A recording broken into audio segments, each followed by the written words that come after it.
We are live. Hello, everyone. Hi. Oh, look at this amazing group. How is everybody? Good? Great. Yes. Excellent. Well, hello, everybody who is joining in live. I am joined here by the amazing cast and crew of Steven Universe. I'm going to give each of them a chance to introduce themselves, who they are, what they do in the show, or which character they play. And we'll start it off with Rebecca, and then we could just do that whole like left to right thing. Cool. Hi, I'm Rebecca. I'm the creator of Steven Universe. And I was the showrunner for 8 years of its run. And that meant I had the privilege and pleasure of working with everybody here, which was the best experience ever. And I'll throw it to Sarah. Hi, I'm Sarah Stiles, and I play Spinel. Hi, I'm Dee Dee, and I play Pearl. Hi, I'm AJ Mashaka, and I play Stevonnie. And I'm Shelby Rabara, and I play Peridot. I'm Grace Rolek, and I play Connie. Hey, everybody, I'm Jennifer Paz, and I played Lapis Lazuli, Malachite, and Bob. Hi, everybody. I'm Kimberly Brooks, and I play Jasper. Hi, everyone. I'm Erica Luttrell, and I play Sapphire and Padparadsha Sapphire. Yeah, there's a question that has the name in it. I apologize ahead of time because till this day I don't know how to pronounce that. I know. Yeah, that was great, Erica. You did wonderful. Okay, so I had let you guys know this behind the scenes, but for those watching, a lot of you guys were leaving your questions and stuff a lot this time. So most of these questions are from you guys. So thank you so much for submitting your questions. We are going to go ahead and get started. We're going to get started with Rebecca with the first question. The question is, if you could be a gem that wasn't in the show, which would you be and what abilities would you have? That wasn't in the show. We put somebody in the show. I know, they're all in the show.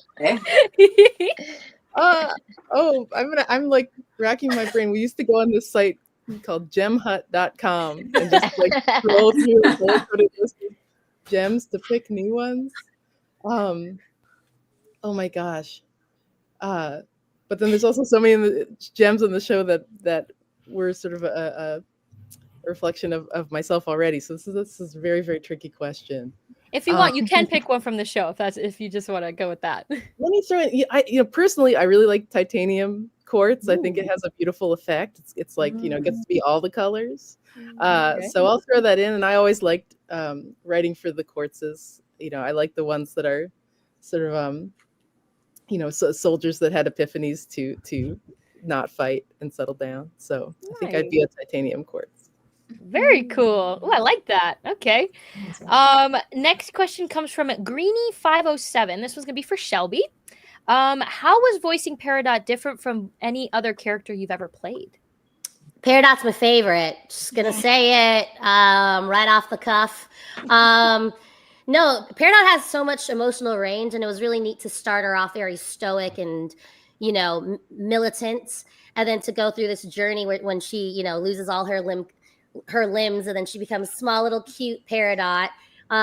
So playing Peridot on Steven Universe allowed me to do such range. Sometimes with other voices and characters, you're not given the opportunity to have such a an arc in a character, like emotionally, and then the connections with the other characters.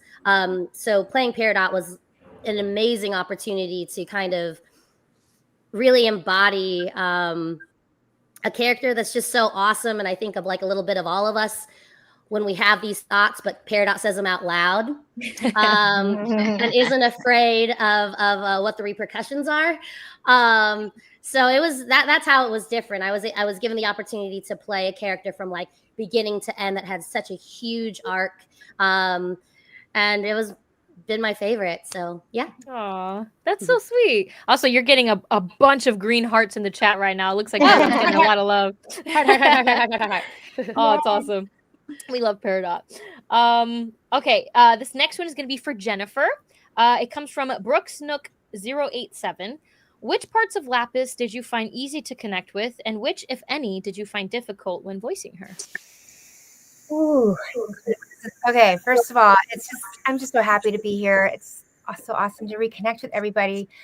Lapis she had me talk about like range and like having to go from, when you first were introduced to her, it was really intense, right? It was, and she came in with such like backstory that I was even like, wait, is she a good guy or a bad guy? What is going on? Looking back, it's like I related to her in so many ways in that I was going through like my sort of second puberty, aka perimenopause. So she represents so much of just like rediscovering yourself after dealing with trauma, right? So I related to her in so many ways in that like I didn't even realize until like after watching it, like, oh my gosh, that's the impact of this character. She's just like dealing with being trapped for thousands of years, and now she's like re-entering into the world in this new being. So, and I myself was like this new mom. My kid was 3 at the time, and we were trying for a new kid and going through like postpartum and then like perimenopause. So I very much related to Lapis in that way. Yeah, I never told anybody this, but I was like dealing with such brain fog.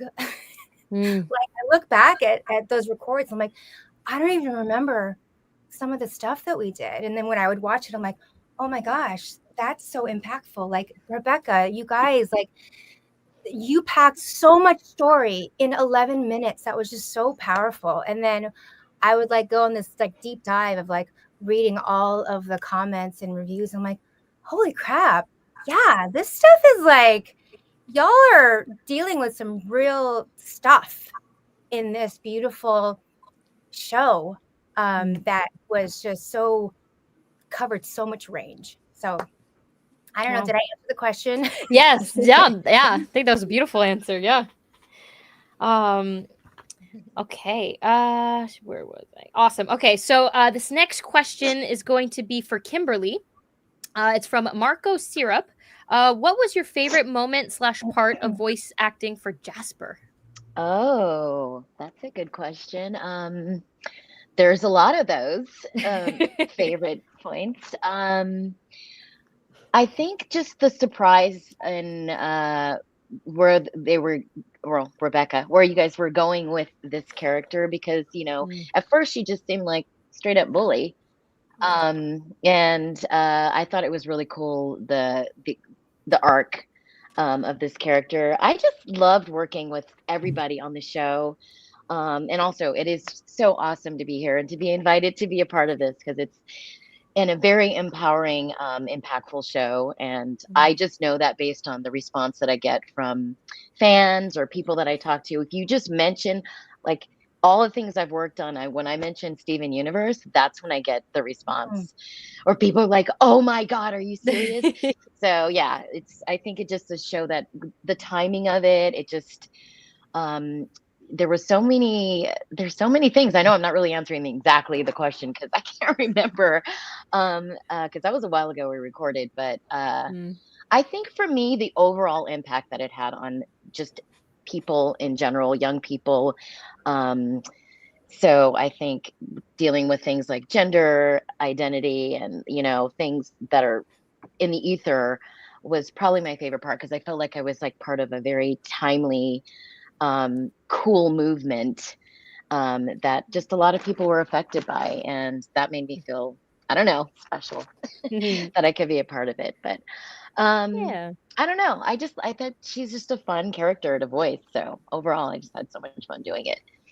Oh, that's awesome. That's my answer. Definitely. That's a great answer. It definitely is a very impactful show for sure.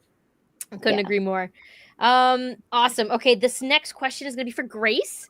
It's from Sammy47.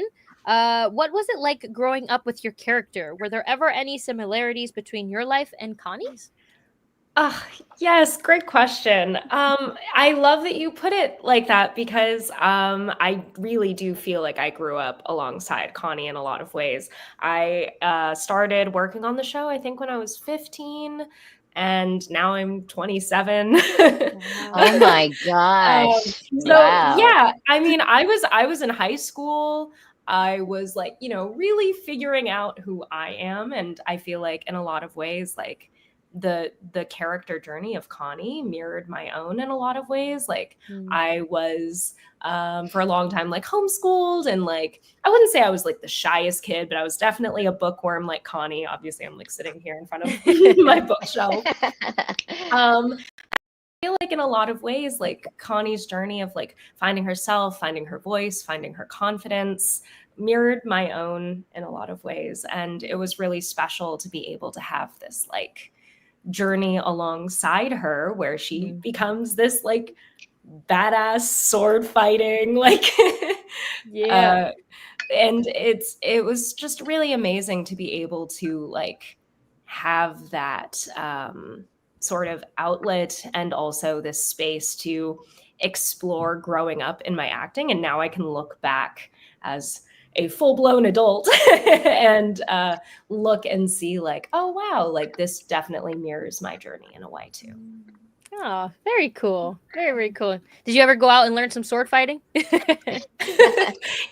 time I think at the Renaissance Fair, I was like, I should go do the fencing. And then I was just kind of like, well, maybe that's Connie's thing.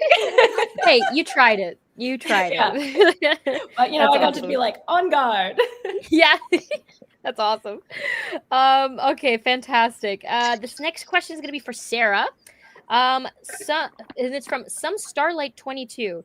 Which part of the movie was the most challenging to record? Rebecca knows. I couldn't go for more than probably 45 minutes when I was doing the really intense, like bad Spinel part without, we'd have to stop and do like another day because it would just like, I'd lose my voice. Yeah. Every time. So that was, very challenging, but also the most thrilling voice work by far that I've ever done. And just emotionally, like enormously cathartic. I mean, playing Spinel was one of the great gifts of my life. I feel like I jumped into this whole world that was already fully formed and existed and had all these incredible, beautiful fans. And I really didn't know what I was getting into that first day I showed up to record. I thought it was going to be one session, and then I didn't even have the whole movie. And I was like, wait, what? Am I like in this whole movie? And then it just kept going, and there kept being more records. And I feel really, really honored to be here and Rebecca to be a part of this world because you've created. It's just it's a beautiful thing. Beautiful. Thank you. Yeah, you play Spinel so well, by the way. Like, yeah, the things your voice did as Spinel was so freaking cool. Thank you. She's a little close to home, unfortunately. Yeah. That's awesome. Maybe like a future Halloween idea. You could do like a Spinel cosplay. My niece has one, and it's spot on. Yeah, I love that. That's so cool. Okay, this next question is going to be for AJ. If you could fuse with any character you've ever played or voiced, who would you pick and why? Wow, that's such a good question. I was curious.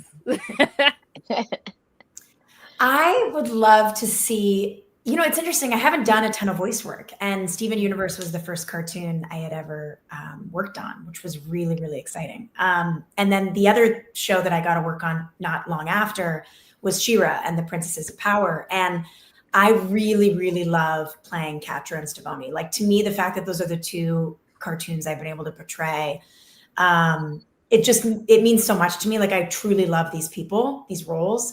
And so I think something about merging Stevonnie with Catra would be like such an experience. Like, already Stevonnie's an experience. And I feel like adding in Catra, who's just such a badass and such like, a complicated person, a complicated character, would be really interesting. I think the fusion mixed with Catra as a cat would just be, I could see it being very interesting. Oh my goodness. Oh, the artists, guys, have fun with that one. Could you imagine stevonnie with just like that one. the cat ears and the tail? Oh, that'd be Totally, great. totally. Yeah, stevonnie meets Catra. I can see it. Yeah.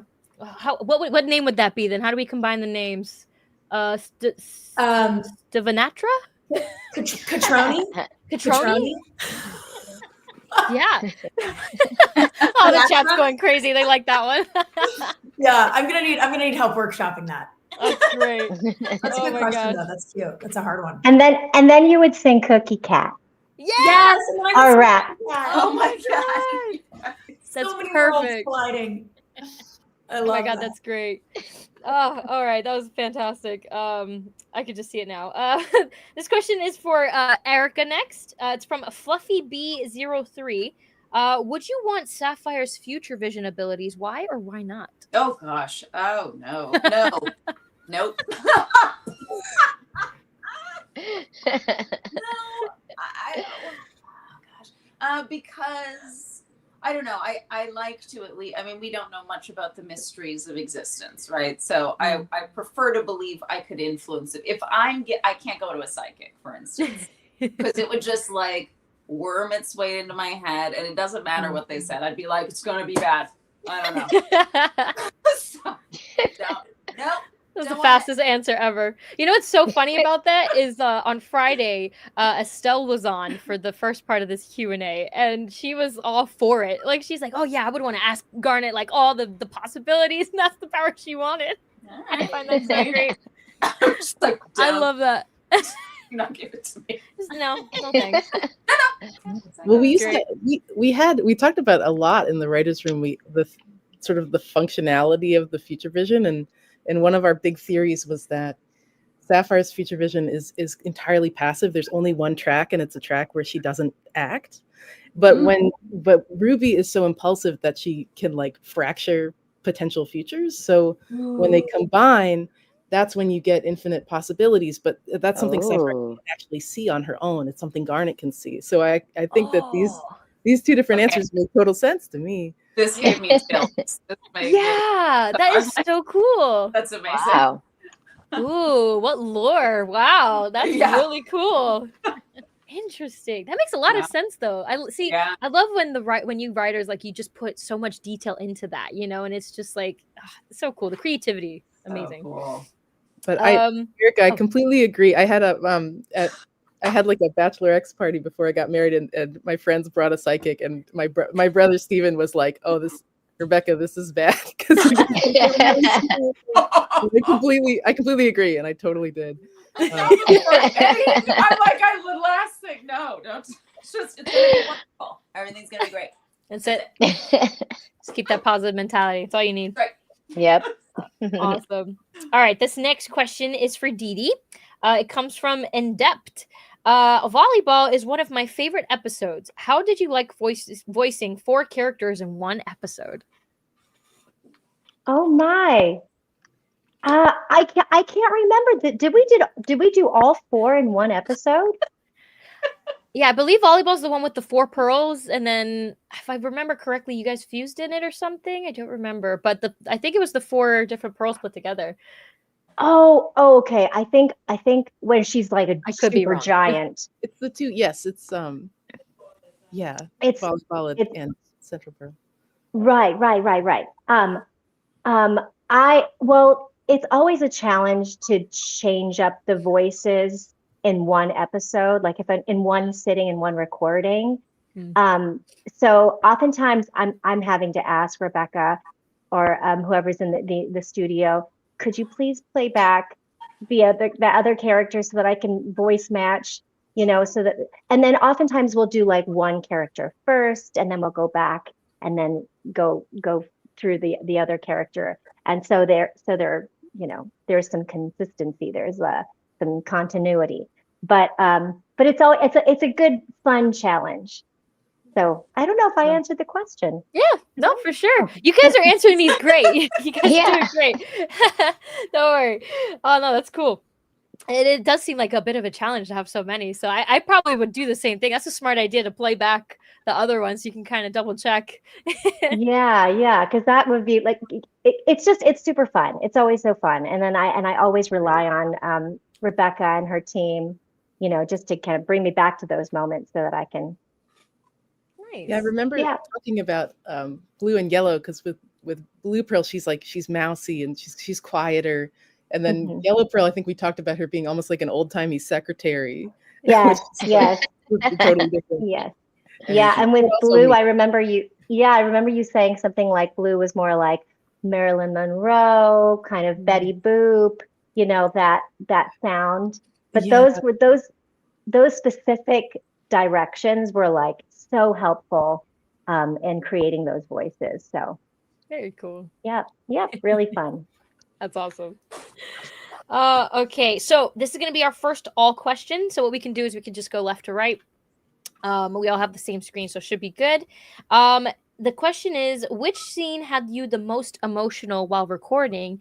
For Rebecca, I guess it could be while writing. Probably the song "Change Your Mind" in the episode "Change Your Mind" was actually a song. It was a personal song. It wasn't going to be for the show, and it's something I wrote at a really emotional time in my life where I was facing a lot of pushback on the show and trying to figure out how to stand my ground.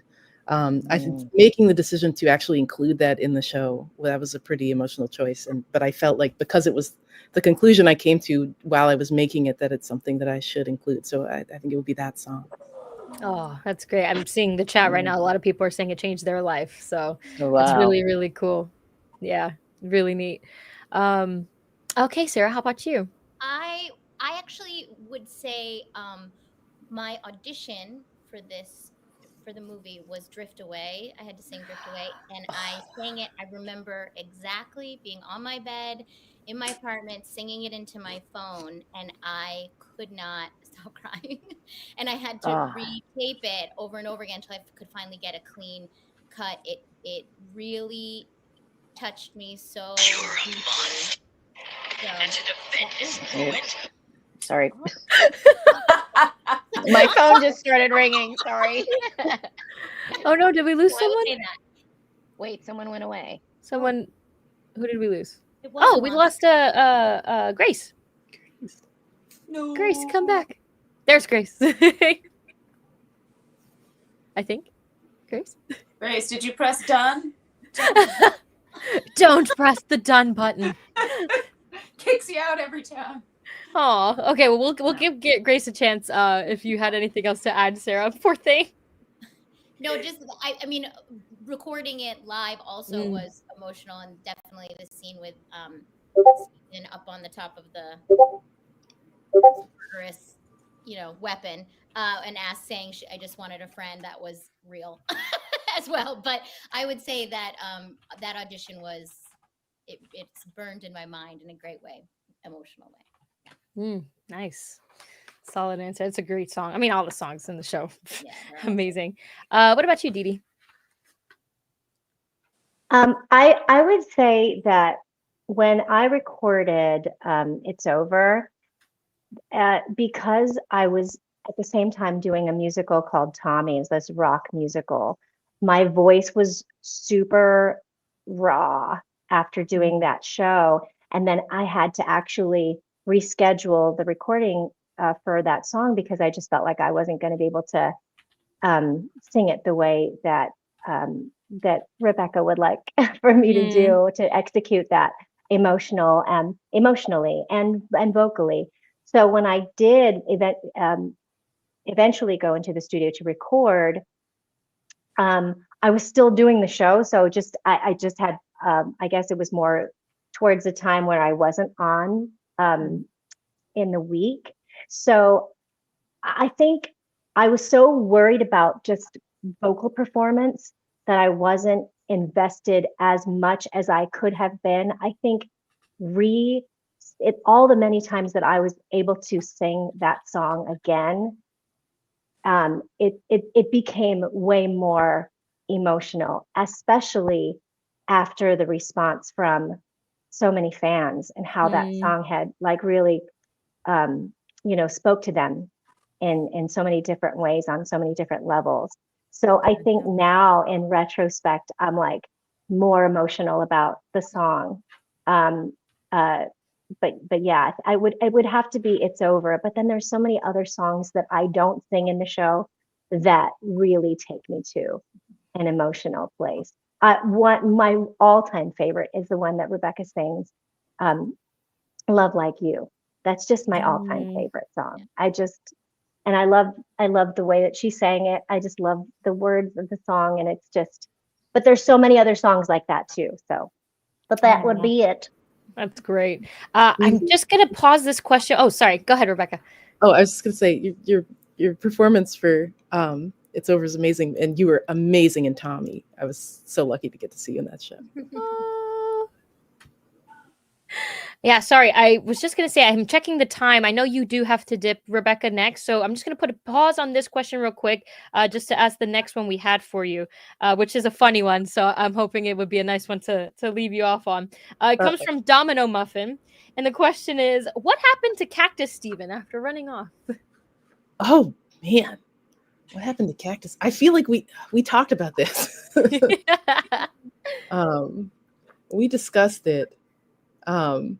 I mean, I think it, in a way, it foreshadows the end of Future, which is like, that's a character that has been through a lot and now has to go off and like live their life and be free to figure out their own self. So yeah, I mean, our goal was to kind of call forward to the adventure that Steven would eventually be able to have. And so, yes, Cactus Steven is living life and figuring it out. Oh, that's cool. Okay. Well, yes, chat. Unfortunately, we will be saying bye to Rebecca in just a few minutes. But just went. Oh, Grace is back! Yay! Welcome back, Grace. My Wi-Fi crashed, I think, but I think it's fine now. Welcome back. Was there anything you wanted to sign off with, Rebecca, before you dipped? Any cool outro? Anything you wanted to share? Any socials people can find you on? Go for it. Oh, sure. Well, I'm just so excited to see everybody here. And I miss everyone so much. And I'm on TikTok these days at Rebecca Sugar, my name. So I can be found there, just playing little covers of the songs that I wrote for the decade that I was at Cartoon Network, which has been really fun. And I have a small EP album out called Spiral Bound, which is my first time releasing personal music, if anyone would like to check it out. And I can't thank you all enough, because so many people on this call really encouraged me to do my own music, and that meant the world to me and really is the reason I did it. So thank you all, and thanks everyone watching. And I'm sorry I have to dip out. I wish I could spend 1,000 hours with all of you. So. No worries. It was great having you. You have a great day. Bye. Love you, Rebecca. Love you. Bye, Rebecca. Oh, so sweet. Rebecca's the best. Okay, so we'll get back to that all question. I think we left off with Dee Dee. So next is going to be AJ. The question was, which scene had you the most emotional while recording? I would say there was two. I think for me, it's probably the introduction of my character in Alone Together on the beach.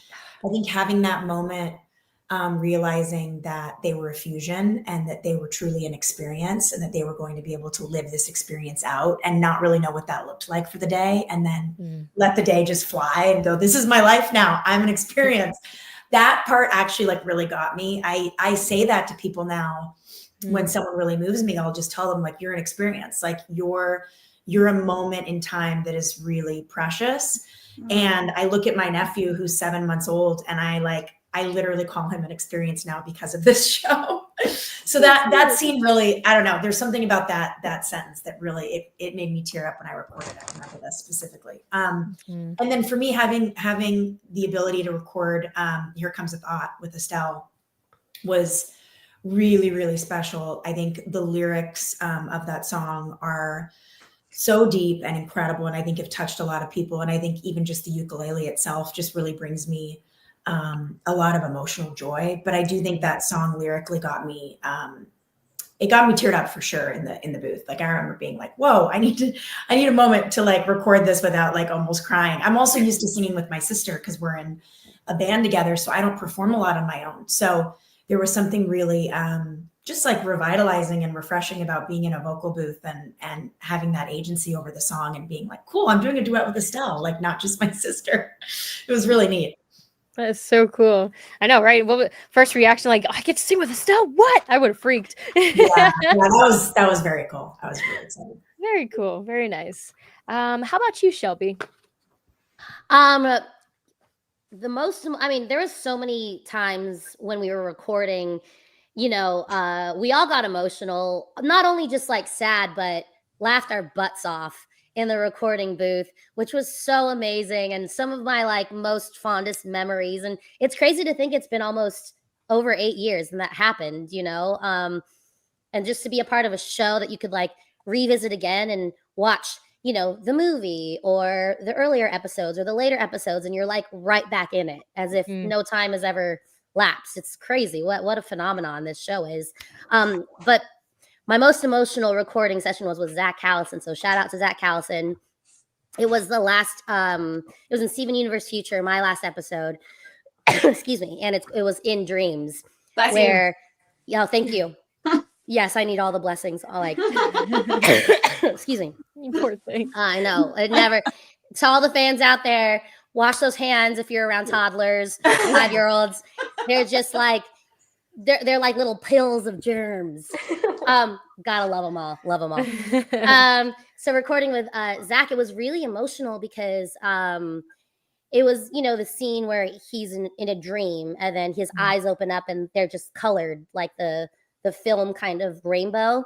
And we're like screaming at each other and we're like, no, don't leave me. And I still want to hang out with you, even though you're gone. And I feel like Rebecca and the writers really wrote that kind of as a message to all the cast and crew. I watched that episode and I'm like, oh, this is their like goodbye message for everybody that's ever worked on this show. And it's so obvious when Rebecca's like on a call like this and, you know, we reconnect and, you know, like, I mean, I think I've never met Sarah, by the way. I'm a huge fan of yours. Drift Away makes me and my daughter cry every single time. We have to take a moment. But, you know, like, even though I've never met you, I feel like we're connected in this amazing piece of art that we've all contributed to. And so that was, sorry, I'm totally off topic here because I'm like hard eyes towards like Sarah. In Dreams was like really emotional. And Zach really, he is so talented and gave so much of that episode that he was actually in tears. And so we like reenacted holding hands like together next to each other. And I felt like I was actually in the scene. It was crazy. His ability as an actor to do that. I think it shows through the episodes and the work that he's done. But I was like, where am I? It was like one of those moments as an actor. I was like, I'm recording something. This is just my voice, but I feel it. Like I physically felt being on the ledge with Zach. And so when I watched that episode, you could hear that tension in our voice. And I was like, wow, like it's so crazy how that was captured in 11 minutes. And I remember that recording session so clearly. And as an artist, it's just one of those things you think about and you're like, how cool was that to experience that, to remember it, to experience that magic and to have that magic exist in a show, in an episode, and as like Steven Universe as a whole. So that for me was by far the most emotional recording session I've ever had. Oh, very cool. That sounds amazing. How about you, Jennifer? Wow. I echo everything that you just said, Shelby, and more. Like, so, you know, Lapis, I didn't get to really record that much. Like I came in at very specific parts of the show, but I remember distinctly 2 times that I was very emotional, which was the intro into my character when she first came in and she says the line, you know, you 3 knew I was in there and you didn't do anything. Like, and the way Rebecca directed me in that, like, I was like, oh, you know, I'm thinking like, you know, because I hadn't really done that many cartoons and I'm thinking this is really heavy for a cartoon. But I remember like her describing Lapis's hand coming down and her rage with that wave. And like, I was literally shaking when she was directing me to just like, when she described how, she's escaping from being trapped. So I just want you to put all that in there. And I was alone in the booth. I was like, what's, I kind of lost time. I was like, what's going on? Like, and then like, seeing it back, I'm like, oh my gosh. Like she's bringing like some backstory. Like I'm in, like, what is this? And then fast forward to Alone at Sea. That was when she stood up to Jasper, and what she was tackling in this episode with Lapis, like taking her agency and taking her power back from being in this like very toxic situation. Again, like Lapis, I'm like, dang, she's tackling some heavy stuff for an 11-minute, piece of art. So, and I think that in particular, I was emotional in the booth just because reading it, like, wow, this is such a powerful message for not just kids, but everybody just getting out of a horrible situation. And what I love most about that is that's one of the scenes where when I would meet fans from the show at cons, like they would like share such personal stories about them getting out of situations and like thanking that particular episode. And I just feel like so honored to have represented that, and just Rebecca and the crew and everything that this show stands for. It was just so low key, like impactful, like it. And I look back at it again and I'm like, wow, I got to experience it again with my son, who's now old enough to watch it. And I look back at this, I'm like, these are great tools and lessons that we can just like use as like supplemental life lessons with our kids or anybody dealing with their mental health and taking back their agency and things like that. So yeah, those were two very emotional and impactful episodes that I loved. Yeah, no, solid answers, man. It's true that watching it on screen for the first time was very impactful. I was younger, but even then, it's just like kind of exactly like you said. It's just like, wow. You just kind of sit there and say, wow. And you're like, I just watched that on a Cartoon Network show. Like, what just happened? Right? It's very intense. Very intense. Okay, Erica, how about you? Okay, so follow that up. Anybody's wondering why I was over here doing this? It's because I was like, freaking Google. I get so anxious when people ask me for a very specific thing about work I've done a long time ago. I'm like, specific thing. I knew what it was. I just didn't know what episode. So, and then I gave up. I didn't find the name. It's fine. So, when Ruby and Sapphire come back together after Ruby goes off and is a cowboy and all that sort of stuff, and Sapphire realizes, Ruby's suffering, and I believe Sapphire did cry, but I was very moved by that also. To be separated from somebody who essentially is a part of you, and to be sort of pretending that it's okay, but in fact it's not. Like you're crushed inside. I'm the sort of person that very much feels love for anybody who I've ever connected with in a positive way. And so that sort of thing so deeply resonates with me. Like I'm the sort of person who, if somebody unfollows me on social media, who I had one positive interaction with, and they're like, well, she's not in my life anymore, I'm just gonna follow her. I'm like, what are you talking about, waiter from that restaurant? We had a really lovely chat. Those breadsticks were amazing. Literally, I have spoken to my wife about it. She's like, honey, it's fine. He's living his life. I'm like, is it fine? Is it fine? So, I love that. So anyway, that was moving for me. I love that. That was such a great answer. Totally get it though. 100% valid. Totally. Yeah, right in the heart, like right in the heart. Just those little strings that hold it up. End of the world, and I saw you in the street. We would come together and lift each other up. This is my mentality. So yep. Dang. I'm so sorry. I hope that. Yeah, I know it's hard. It's hard out here. Hard out here, guys. Come on. Love that. Kimberly, how about you?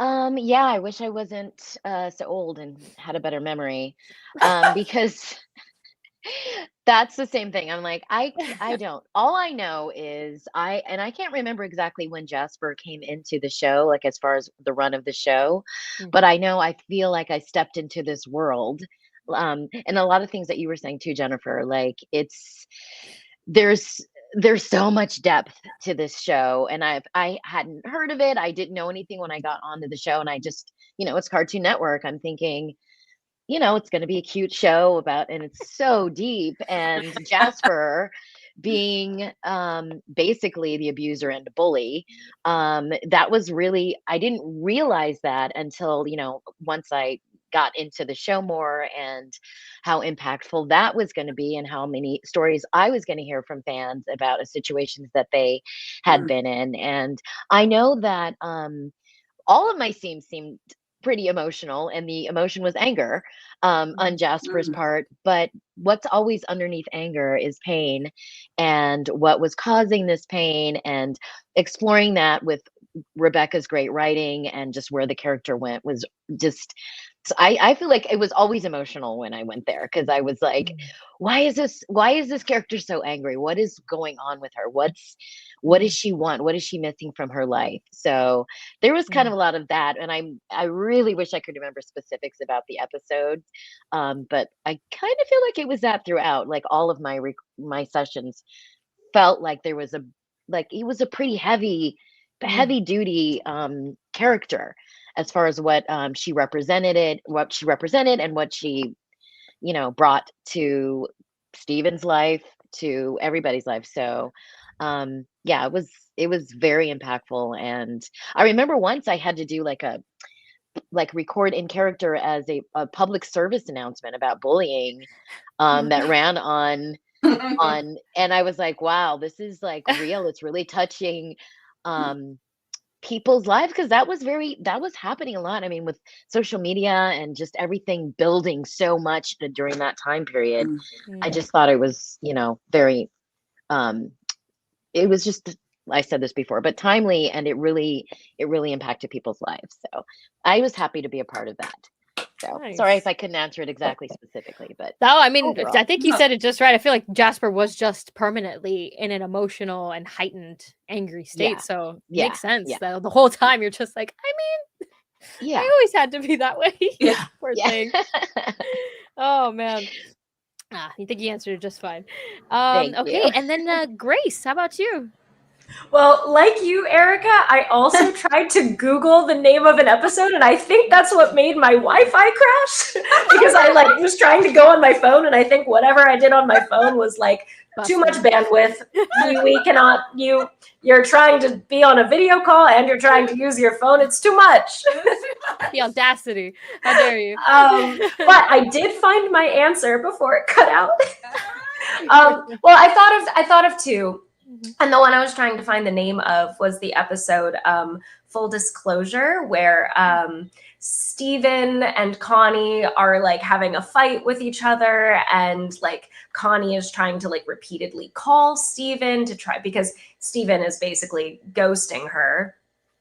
And we do it to each other over the course of the show, but I remember there was a chunk in recording that episode where I got a little choked up, and I remember being like, oh my goodness, because it's, about that feeling when you're trying to be there for a friend and they're pushing you away, and all of those things that happened. And as I was talking about with growing up with the show, you're dealing with all of these things emotionally in your friendships, because when you're a teenager, everything that's happening in your friendships and your relationships are the most dramatic thing in the world. Oh yeah. And, dealing with that. But the other one I thought of was also when Connie confronts her mom in Nightmare Hospital. And she's like, you didn't even notice that I'm not wearing my glasses. My glasses don't have lenses anymore. And I feel like that entire arc for Connie was really mirroring a lot of feelings I was having about growing up and not being a little girl anymore. And just I remember feeling so emotional. And I feel like, obviously, when you're a teenager, you have so many big feelings. And I was kind of saying it earlier with the other question I had, but being able to explore all of those things through recording on Steven Universe was super therapeutic for me. And I feel also just it was echoing everything that everyone said about the topics explored in the show, being able to like explore really real themes. And of course, you know, you work on a cartoon, you're like, oh, this is going to be fun. We're going to go on little adventures. We're going to fight the bad guys. And then all of a sudden you're like crying in the recording booth, like exploring your past. And you're like, oh, what am I doing here? Yeah. Oh, that's great. I mean, that's fair. This, like you guys said, this show is very deep, especially for a cartoon, but it's like a good deep, you know, it's got a lot of good messages that I wish more shows that are designated towards children and young adults and stuff are more like this one, where it's a lot more positive messages. Because I remember growing up and I look back at some of those cartoons today and I'm just like, that's actually kind of messed up. What? It was weird how they were kind of teaching us like to tolerate toxic friends and to, you know, it's true. Like if you look back on some of these shows, it's just like, that's not cool. Like the Giving Tree, the Rainbow Fish, like all about giving everything you have. And then that's it. I was like, oh, shit. Okay. Always hated the Giving Tree. It's a controversial take. However, what happened was I became a mom. Wow. And then I was like, shit. You get it. Don't hate that book, but I get it. Yeah, for sure. Oh man, that's funny. Anyway, sorry. Just going off on my own little tangent. This next question, we're gonna get back to individual questions, and then at the end we'll do some more all ones if we have some time. This next question is gonna be for Shelby. It comes from Miles Jude 2. In Little Homeschool, Peridot teaches gardening to students. What are her favorite plants to grow and why? Oh my gosh, I think Peridot is just a garden extraordinaire. I would imagine that pumpkins are her favorite thing to grow.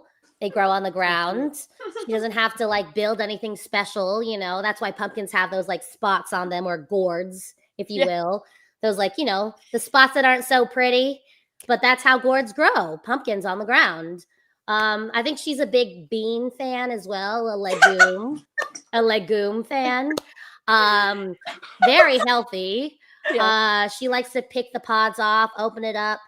You know, one bean can turn into 3 other bean things. So, I mean, why do we have food scarcity? That's my question. If one gourd has like 100 seeds, why is there food scarcity? You could have 100, and this is Peridot speaking, by the way, not Shelby. Yeah. Why don't we have?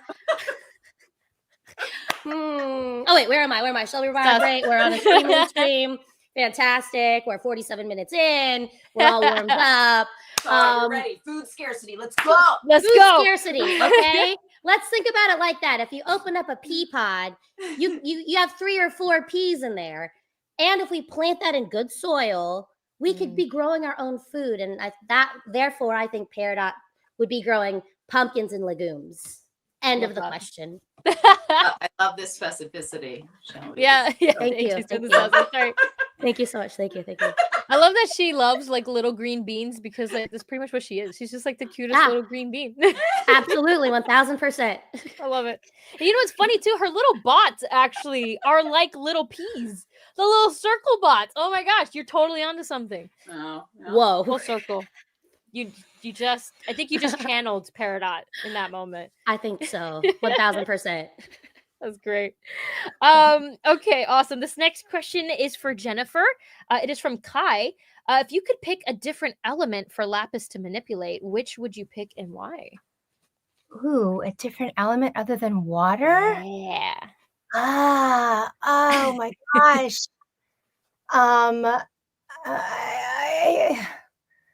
Are we talking about like 4 elements, like Avatar, or just... It could be the main ones, yeah. But then there's also like sub elements, like electricity, metal, lava. I mean, I don't know if this is Lapis or if this is me, but I would love to be able to read people's minds.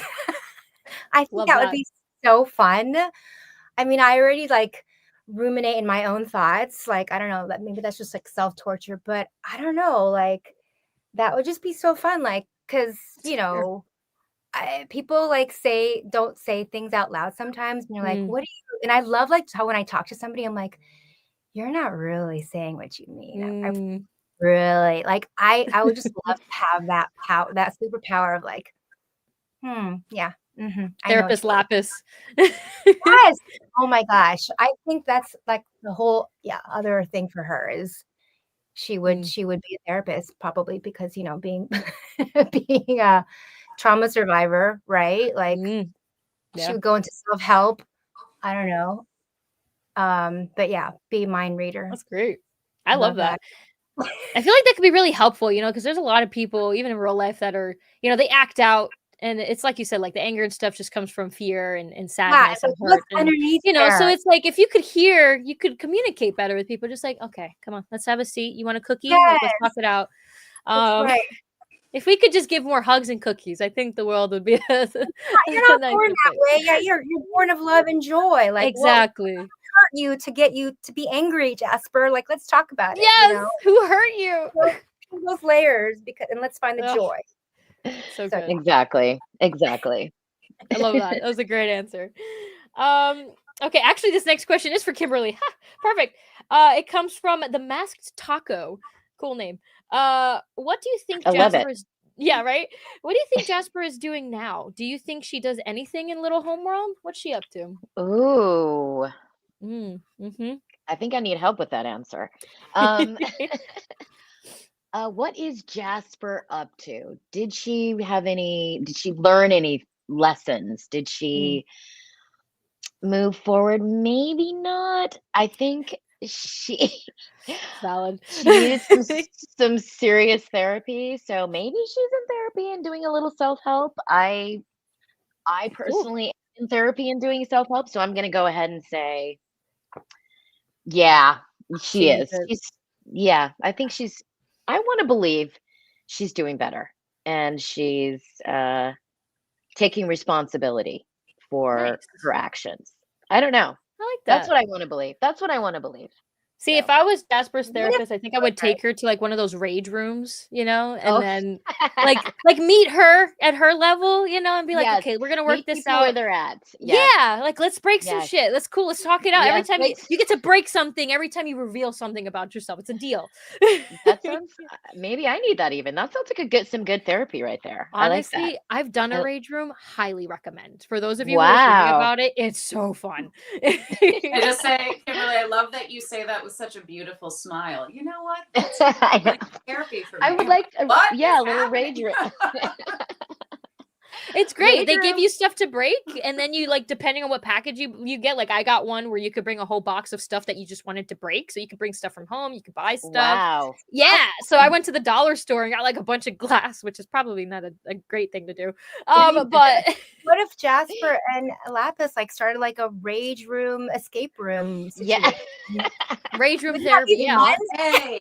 Maybe they monetized it. I mean, who knows? But yeah, that's unlikely business partners, right? Right. Yeah. Right. And it works. I like that imagery. I like that, actually. So you know what? They'll have the rage room on one side of the building, and then once you're done getting out all the frustrations, you walk over to Lapis's side, which is like the crying room, and then you just kind of and then Lapis works with Blue Diamond, and they just work together. It's or like with Peridot, I'm gonna spitball this, and they do they turn the barn into this whole nursery. Yes. / art gallery with all of their morphs. Right? Yes. You get to do therapy with goats. You get to plant things, pet some horses. Yes, pet some goats. Yeah, I love some grass. That's great. Oh my gosh. That's exactly what she's doing. Yes. I love it. I want somebody to draw that. Somebody online. Because every time we do these Q&As, there's always new drawings of things we've talked about. Like AJ, not to throw it back to She-Ra, but the Shadow Weaver and stuff. When you said you mixed Shadow Weaver with Swiftwind, there were so many Shadow Weaver horse drawings. Wait, that's too good. That's awesome. Oh, I love it. I love when it inspires these chats. So I have an image of people just waiting for the assignment. Yeah. Oh, they do. Yes. Fantastic. Great. They do. I'm telling you. Barn mates nursery, or barn mates I don't know, self-help and rage room. Yeah. Great. I love there it. You go. Yeah. Draw that. And it happens fast. So just give it an hour or so. Check Twitter or Blue Sky, wherever you're on still. And it's just I kid you not. It happens. Yes. I mean, the stream we had on Friday already has drawings. It's been great. Wow. Can there be a room where people can compartmentalize things or organize things as well? That's Maybe Pearl's room. to clean, maybe do laundry or something, just to, calmly and peacefully. Yeah. Maybe that's just another Put, like, a option rage in your hand barn. box on a shelf. Yeah, there's a section in this place for everyone. It's like a really big building, and then just whatever you vibe with for therapy, you just go. We should do this in real life. Like somebody open up I something know, like that we need for the this. artists. Have an art room, the rage room, therapy room, plant. Oh, this is great. We should The copy Maria this, Kondo guys. room, just organizing. Yeah, I like that. I like Okay. that. Sorry, totally led you guys off straight there. That was just too fun of a fantasy. Like, oh my god. Okay. It was a good question. It was a good question. It was. Okay, this next question is for Grace. It is from what is Juan? I don't know.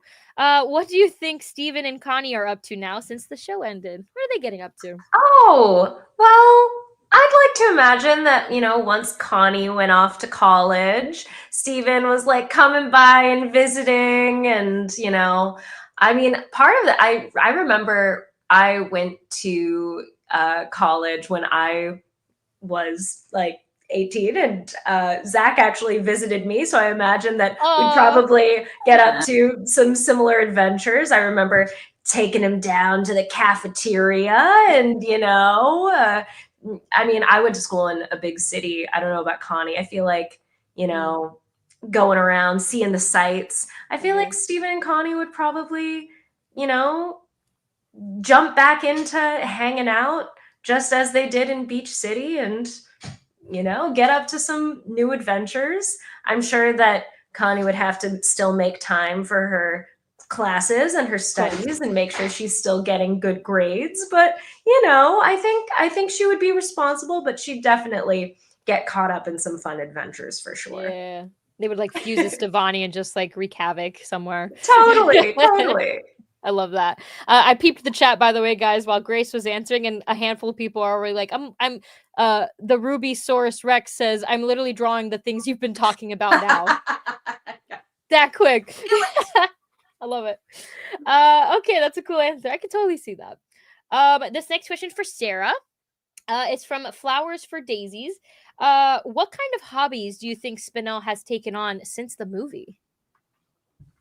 What would Spinel do? Ooh, this is a good one. No, I'm curious. Think she's learned some Cirque du Soleil tricks. I think she likes trapeze. Yeah. I think she's skateboarding a little bit. She's taking a lot of hip hop classes. She is learning to cook. She likes to bake. Yeah. I can see that. I think she's got endless amounts of energy and ideas. So the world is her oyster. I think she's probably doing a lot of stuff. That's great. I could totally see every single one of those things. Can you imagine a Spinel bakery? Like how chaotic the flavors. Like she would be famous on Instagram and stuff and TikTok. She'd be one of those shops where people come there for the crazy ideas and colors and stuff. Yeah, like a cake, you'd slice into it and go like just sugar everywhere. You know what? It's part bakery, part circus. Why not? Put it in the barn. Yeah. Yeah, on the side it's just like her own little like they sponsor her cupcakes at the barn for the sweets. Yeah. I love that. They all collaborate with each other. They all help. It's great. Yeah. All right, awesome. This next question is going to be for AJ. It's from G70 Heart. What was the process like when voicing the conversations between Steven and Connie while they were stevonnie? Yeah, that was tricky.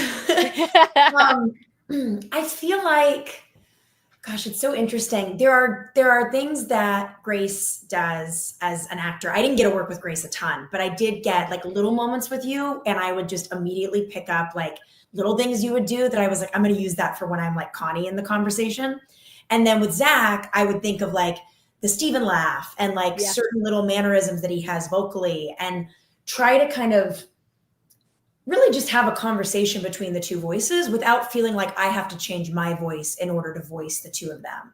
You know, stevonnie is them as one. She's, they're a fusion. So to me, it was like more a matter of adding in like little like actory things that they both do, like mannerism wise, vocally, that feel like they could really speak to the conversation without being like, I have to play two people right now.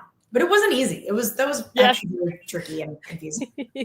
It's so good. Actually, in Alone Together, I think you did it really well, because it's definitely the first time you get to hear them together and separately, and it was funny because I had rewatched it before I did these panels to kind of refresh my memory, and because I've gotten to speak with you before and meet you before, I was just like, damn, AJ, you did such a good job. Like you nailed the Steven laugh, and then when it's Connie, you definitely bring it up and match like Grace's pitch and stuff. It was really, really well done. So thanks. That's really sweet. Thank you. I appreciate that.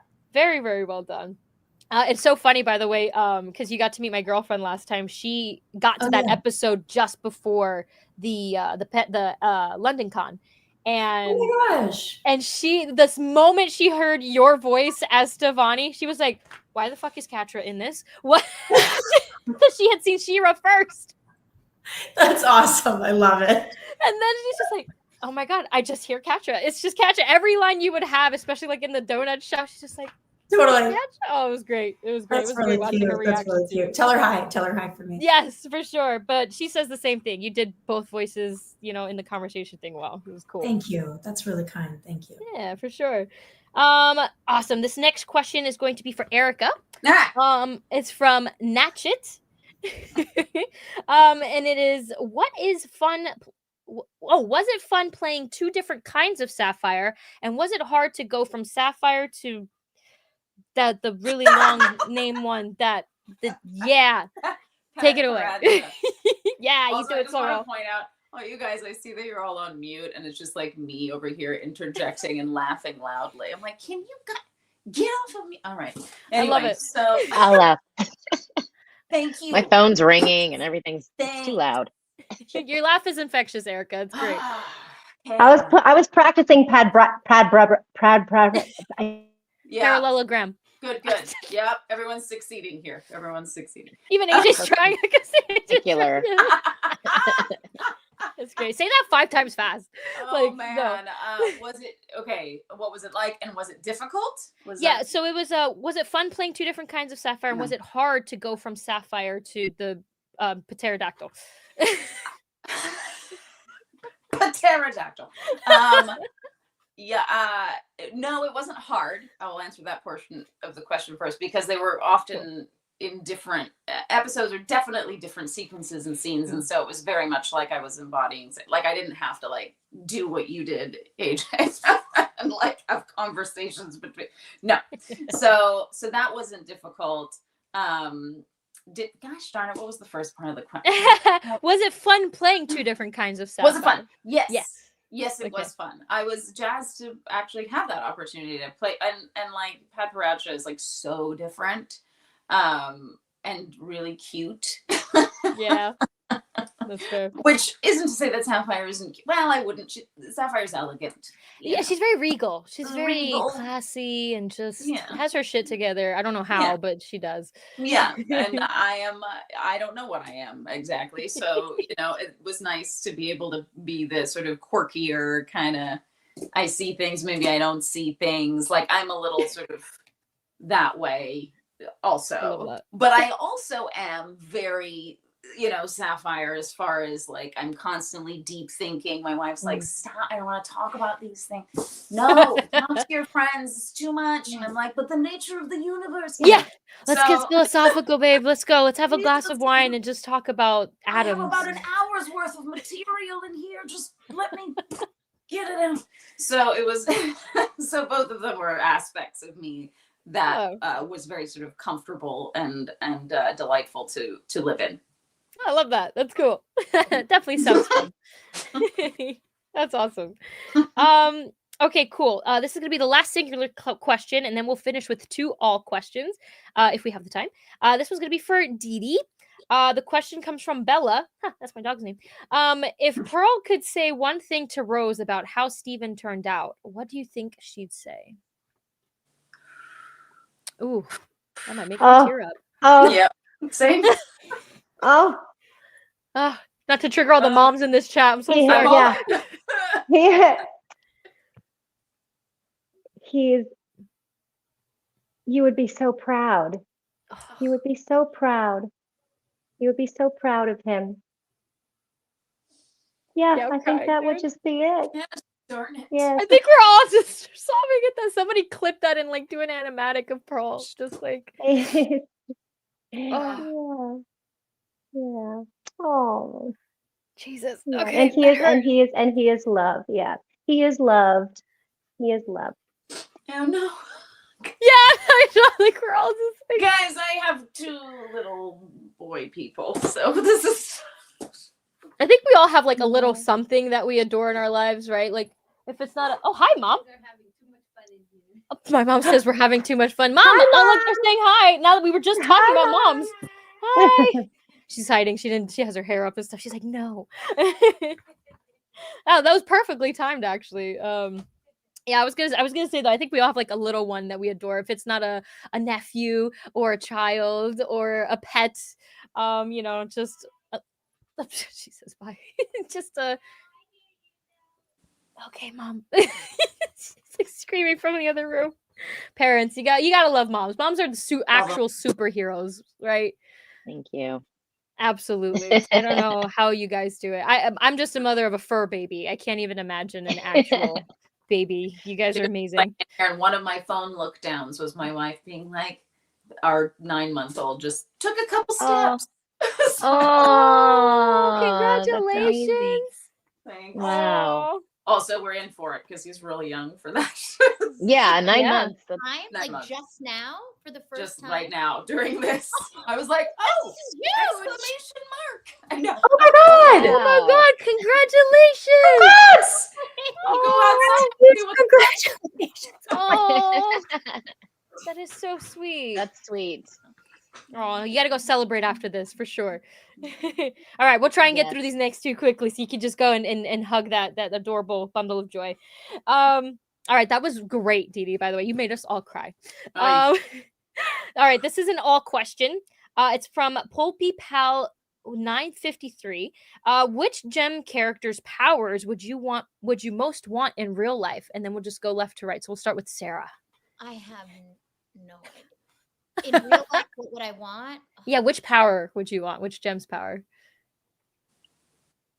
I don't think I would want to know what's going to happen. That was I was gonna say, I don't want mine. We've already Yeah. yeah. Yeah. Wait, who's the like really strong one? Like the is it Amethyst? Is the like Oh, okay. my mom is back. She says I could say hi now. She did her hair. Hi, Mom. Hi, Mom. Wait. Hi, Yes, Mom. fabulous. you're right there. There you go. Hi. Hi. You guys just Nice alike. to meet you, Mom. I know God. people think we're twins when we go out, and then I say mom, and they're like, "What?"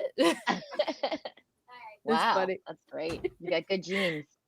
Oh yes, I agree. Sorry, Sarah, continue. I don't know. I would want to be like big and strong.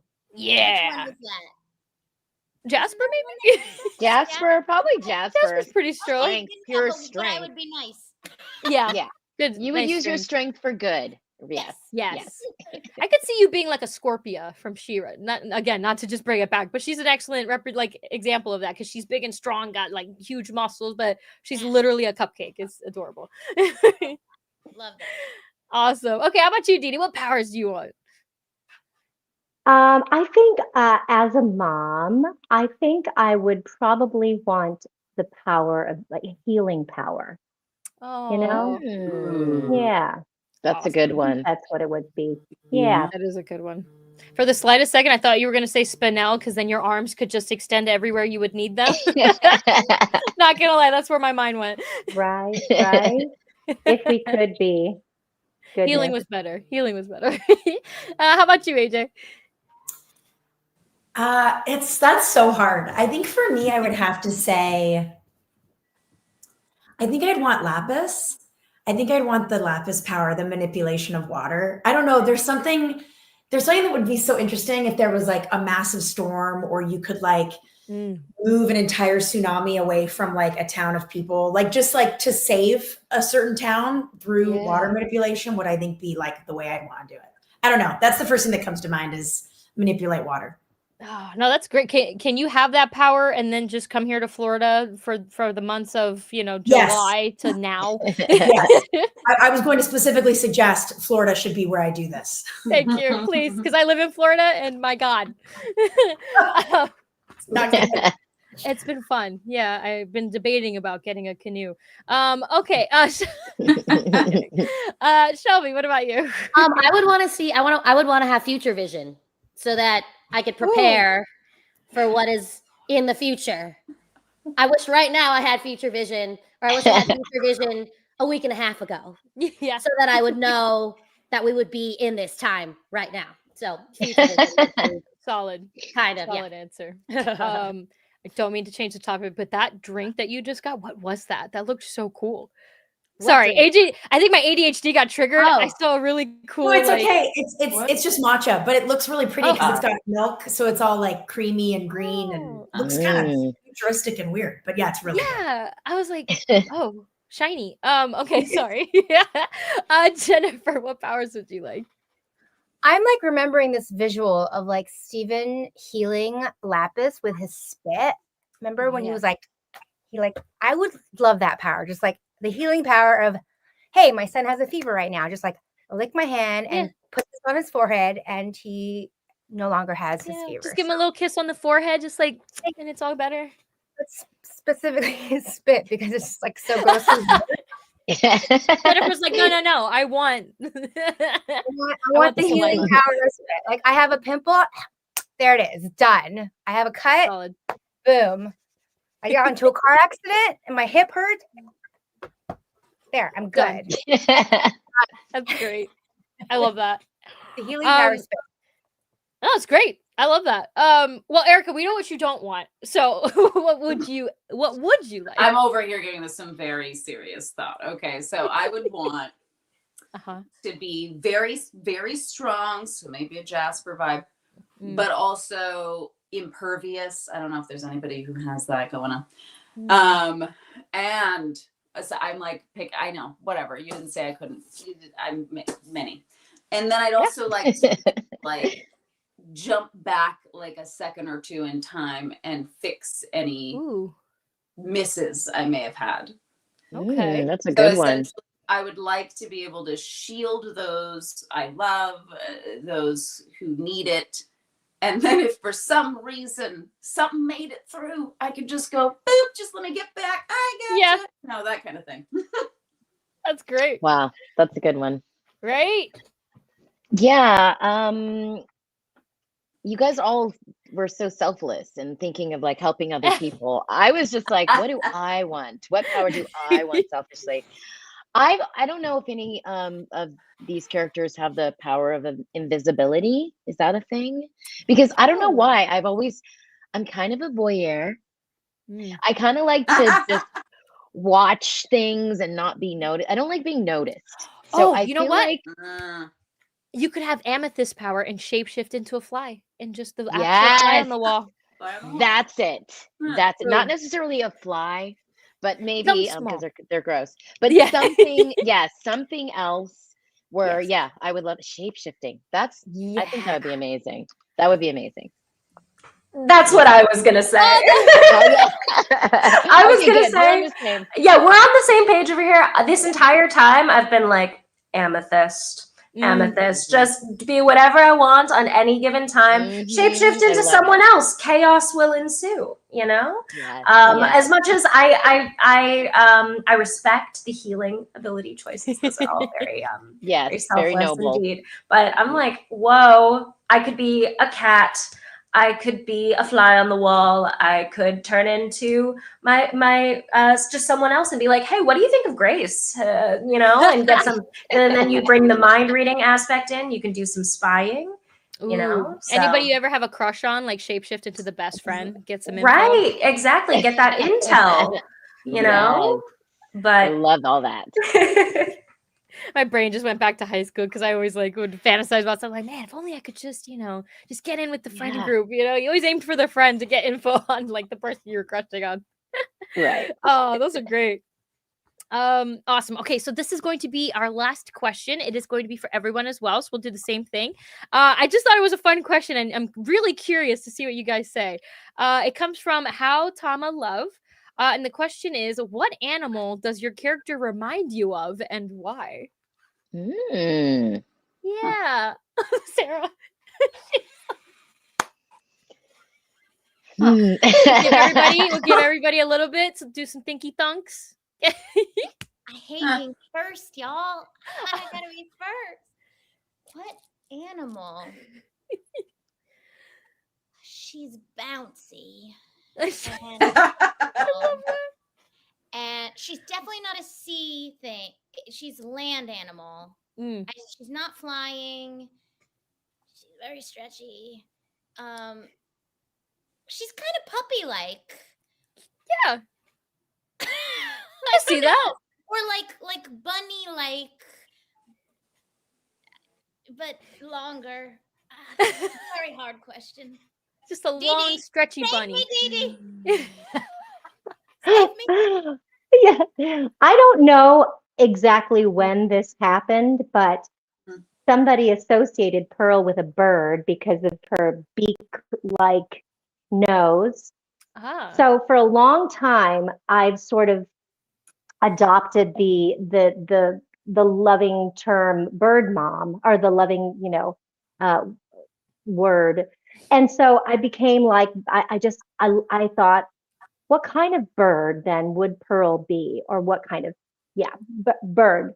I would think like a flamingo, because she's long and lanky. But then flamingo beak is not pointy. So I don't know. I guess it would be a combination. Like, what's another bird that has long limbs and a pointy beak? A crane? Yeah, like a crane. Like maybe like a cross between a fusion, if you will. Yeah. Of a flamingo and a crane. A cramingo. A cramingo. A cramingo. Okay. Boom. Have at it, artists. Yeah, I'm telling you. Oh, that was great. What about you, AJ? That was so good, by the way, Dee Dee. I love that. This is hard. I'm gonna go with an animal that I think like visually represents like the mane that stevonnie has. So I'm gonna say a lion. Ooh. I think that they're very strong and sturdy and powerful and like could survive in the wild. And to me, that's what like a fusion represents somehow. I just feel like personality wise and stylistically and with their confidence, a lion, like a leader of the pack, is what stevonnie reminds me of. I'm gonna go with lion. Yeah. Oh, that was a good one. I could see that. Absolutely. Nice. All right. Oh, I'm so excited for Shelby's answer. I mean, I don't know, but right off, top of my head, I think Peridot is like a squirrel, because she will do anything to get what she wants. And my daughter and I have been obsessed with watching like these squirrels on like the ninja courses that this guy who makes toys. It's amazing. And so squirrels will be your friend until they're not. He'll like whack, like squirrels like whack little rats that come up. Fat tail. Does anybody know what I'm talking about? Anyways, it's amazing. YouTube it. So I think Peridot is that way because she'll be like a little nervous at first and she'll check it out. But when she sees what she wants, like some walnuts, like a pile of walnuts, she's gonna run as fast as she can, whether she's life or death, like on this high line, and shove all the walnuts in her mouth. She's not about making friends. She's about getting those walnuts. And then crossing that line again to her little dome and where she's going to be. Then all she's going to eat is walnuts. So I think Peridot is like a squirrel because she likes to shove walnuts in her mouth. And she'll be your friend till the end, except for fat tail rats. And so, I love that. That's great. I can only imagine the art that's going to come out of that now. A little green, like a squirrel with the pointy head and stuff. Oh my God. I can see it now. I can't wait. That was great. Jennifer, what about you? Oh my gosh. Okay, so this is not a Lapis character, but it's her alter ego, Bob. I feel like Bob would be like one of those like regal cats that just like just is just like causing trouble, because I loved how like Lapis, she was so dry, like she had like these one-liners. So, and Bob was like the personification of that in the Hit the Diamond episode. So, and I personally I'm allergic to cats, but I love how just dry Bob was in that episode. So she's a cat. She's just like the cat in like The Secret Life of Pets. Like every time I see animated cats, they're just like whatever. They're just, they cause trouble, and they're just like, they're so regal, and they just like go around me. So I feel like Bob would be a really dry cat that just sits there. She'd be that cat that like stares at you and then gracefully, slowly knocks over the glass. That's her favorite. As she makes eye contact with you. That's right. That's right. In your mind, and then just like Bob. Oh no! Oh, I love that you're holding hands, Jennifer. I'm loving the full commitment. You're like ready, you know? Bob. I love that. What about you, Erica? What do you think? What you thinking, dude? Okay, so Pad Paracha, I'm thinking would be like a sleemer, so like a sloth lemur. I like that. Okay, poor thing. I can totally see that actually. Lemur. The image of that now, just like, oh, that's funny. Kind of a little like hyper aware, but slow. You know. Yeah. Okay. Part of it, who she is. And then I would say Sapphire would be like an antelope, but in the Arctic. Ooh, like an Arctic antelope. See, that sounded like a Pokemon right there. I could see that. Okay. Like an icy antelope. That's just the vibe. That's what I came up with. I don't know. It could change. You know, that makes sense, because you know it's like an antelope. You know, they gallop, they're free. You know, they're just themselves. But then they're also very aware of their surroundings and the things that are coming. You know. Yeah, that's a good one. Solid answer. What about you, Kimberly? Well, I was just Googling or AIing. I don't know what the terminology is. What is the strongest animal? Because you know, obviously, Jasper fancies herself the strongest with all this brute force. And according to this, the African bush elephant is considered the strongest animal in the world in terms of brute strength. But elephants are so beautiful and majestic, so I can't really give her that. Jasper is too, if she wasn't so angry. But and see, elephants, they're not, unless you anger them. I don't think of them as being angry, and they're not. But what about just like, and then I scrolled a little bit more, and I came up with musk ox. Very hideous animal. Very stubborn too, I think, right? Yeah. So I think she's more along the ox. She might be one of those just big brute oxes. I don't know. That's what I'm thinking. So I like that. I can see that. Yeah, for sure. What about you guys? Gosh, I hear that. I was at the start of the question. I was like, thank God I will be going last, because I will have plenty of time to think about it. And this entire time I've just been like, what are you going to say? What are you gonna say? But I was thinking, like, I feel like I could see Connie being like more of like a companion animal. And I was thinking like she's really smart, and you know, I was thinking of like a loyal like dog breed, like kind of like not maybe like golden retriever, but I'm thinking like maybe like an Australian shepherd or something, because she's got like a lot of energy and she wants to learn a lot of tricks. That's perfect. Yeah. That's so with Connie. Yes. Okay, I'm glad we're seeing the vision here, because I was just like, I don't know, but I feel like, you know, Connie feels like the type of animal you'd have by your side, would never like leave you in a fight, but just like, you know, is still pretty happy-go-lucky. And I was thinking like, you know, man's best friend, you know, dog, you know? Yeah, but a very intelligent dog. Yes, a very intelligent dog. Yeah, one that can do like all of the different tricks, and you know, you do the like finger gun and you go bang, and you know, you do the like cute little rollover, like that knows all the tricks. Love that. Those were some fantastic answers. Well, thank you guys so much for joining us on this live stream. Before we end the actual live, I'll give everybody a chance if you want to, share your socials where people can find you. If you have any upcoming projects you'd like to shout out, go ahead and take this time to do outros. We could just do the same thing of the whole left to right thing, starting from the top. And yeah, the floor is yours, ladies. Sarah, would you like to start us off? I have to look up my handle. I know, me too. Too lame. On I'm so lame. Instagram, I'm Lulubelt Styles, so I put all my stuff there. But yeah, I'm in the first season of Has Been Hotel, so you can check me out there. I've got some Mimsy stuff going on, and I'm gonna I've got some stuff. Keep watch. I can't talk about it yet. Ooh, okay, hush stuff. All right, perfect. How about you, Dee Dee? Hi, I'm on Dee Dee. I'm on Instagram, Dee Dee Magno Hall official, and I am just currently I'm still voicing occasionally on KIF, which is on the Disney Channel, and what else? I just want to say thank you to Streamily for gathering all of us together for this. This was so wonderful and special to see everybody. Rebecca had mentioned in the last stream that we never got a chance to have like a wrap party, and so that's the hope, one day soon that we could do that. But this is like the closest next best thing. So I'm just so grateful to be a part of this family, this Steven Universe family. Thankful to all the people, chiming in on the chat. But yes, love you guys. Thanks. Thank you. All right. How about you, AJ? You can catch me on Instagram under @IamAJ.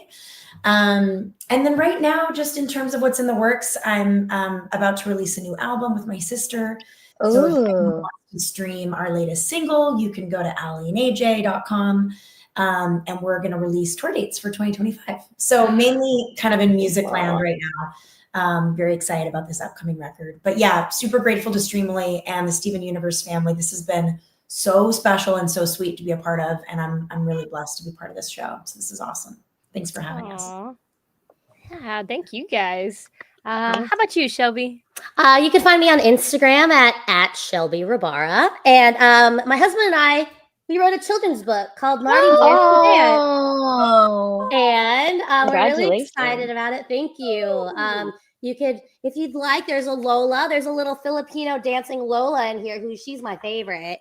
There she is. Oh, so cute. I dressed up as her for Halloween, so she was a blast. But we just wanted to inspire kids to dance with their families, their aunts, their uncles. So it's been a lot of fun. Been reading at a bunch of schools and meeting a ton of kids and hearing the feedback from families and people who've read it have been really, really neat. That's that. And outside of writing children's books, I directed my first short, which is going to do the film festival run. So I'm very excited to do that. And maybe one of these Steven Universe people, I may or may not be directing her music video. Stay tuned for that. And just momming so hard, trying to stay healthy up in these streets. So I just want to send love to everybody, no matter where you are, to stay mentally and physically healthy. And thanks again for tuning in and listen to us gems kind of talk. So it's been a lot of fun. So been a lot of fun with you guys. So thanks. Yeah, congratulations on the book. That's awesome. Thank you. Good for you. May it continue to grow. Thank you so much. Yeah. Jennifer, how about you?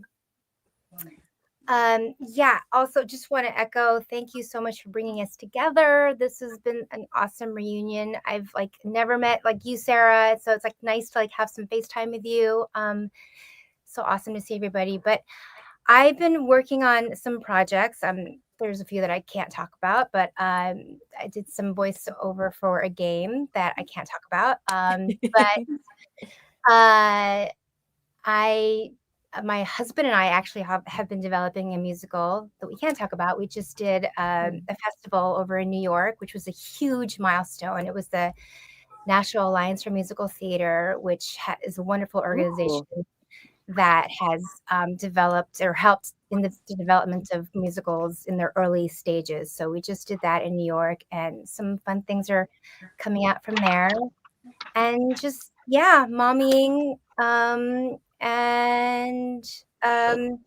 musical is called Proud Marys. Here it is. We have cool. Nice.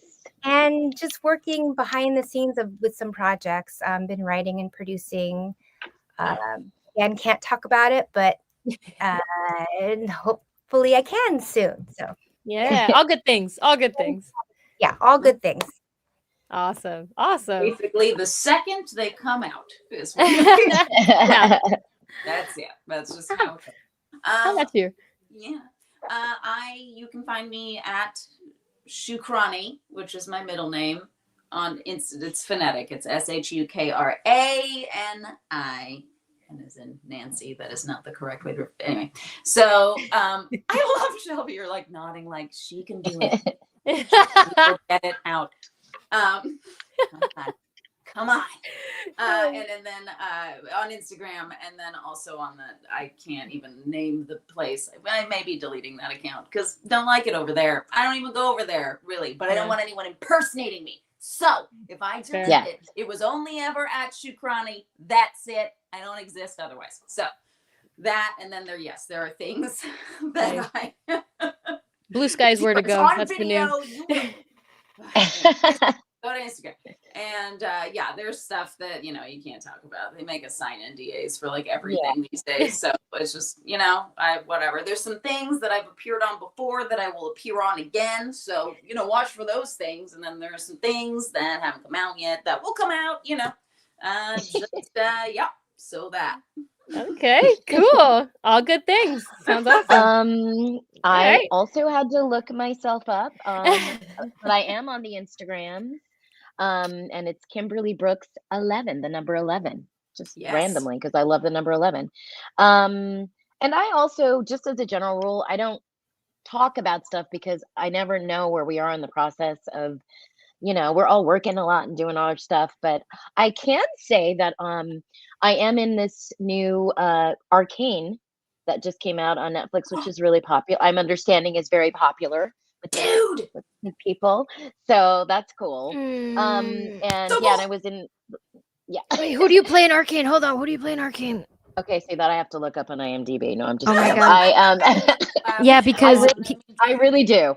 I know, but my character, you play Sky? Yes. What? I'm so sorry. We just had an Arcane watch party on Saturday, and we're actually looking for more Arcane crew and cast to join us for the next one. We're gonna do it again on Saturday. I got an invitation. Perfect. Oh my god, you're Sky. Okay, I'm sorry. Continue. So there's that. Yeah, I was looking at. Is that the only thing I can kind of say? What else is on here? Oh, I've been working on The Simpsons. That's another cool gig. Yeah, and of course my other big gig that I work on is South Park. So nice. I mean, you could catch me on those shows whenever. Like whatever. Yeah, well, no big deal. No big deal. No big. Just some of the biggest, longest running animated stuff. That's all. I know it is really thrilling actually to work on those shows. All of these shows, everything. So this show in particular. Someone just said they need to bring Steven Universe back. Someone said that to me, and I'm like, yeah, why don't we? There's a whole trending hashtag renew Steven Universe. It's a thing, and it's gotten very, very popular. Yeah.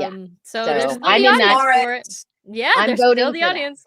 Yep. Yeah, I agree. So I just can't believe the person who plays Jasper plays. Give the people what they want. Give them what they want. I know exactly. Sorry, I was still just processing that just moment of information. Grace. Go ahead, Grace. Well, these days I'm really ever only on Instagram, but my @ is @grace.rolek.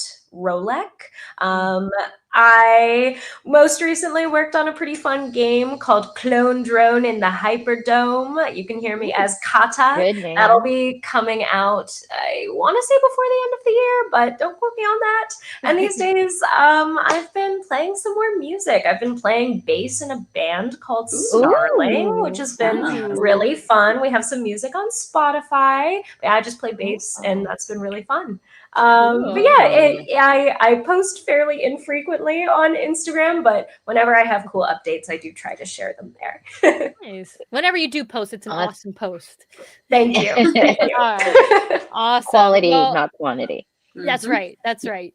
Well, thank you, ladies, all so much for joining us today. Yes, another thank you and shout out to Streamily for making this happen. Behind the scenes, we actually have Andrew and Zelda doing the tech work for us. They always help us out, and especially Andrew. If it wasn't for him, these would not be happening. So thank you to them. For those of you joining us in the chat, they will be having their own individual live streams at different dates. So stay tuned on their socials as to when they will be signing the really cool posters and merch and stuff. If you would like to order one to get signed on one of these live streams, the link is in the description. Thank you. There's a little pop-up. That's cute. You can click that. It'll take you to the shop. It's got everyone's stuff on there, so you can look for whoever you'd like. They got a lot of amazing prints. So stay tuned for that. Other than that, I want to just say thank you all so much for tuning in, and we'll catch you next time. Bye. Thank you, guys. Thank you.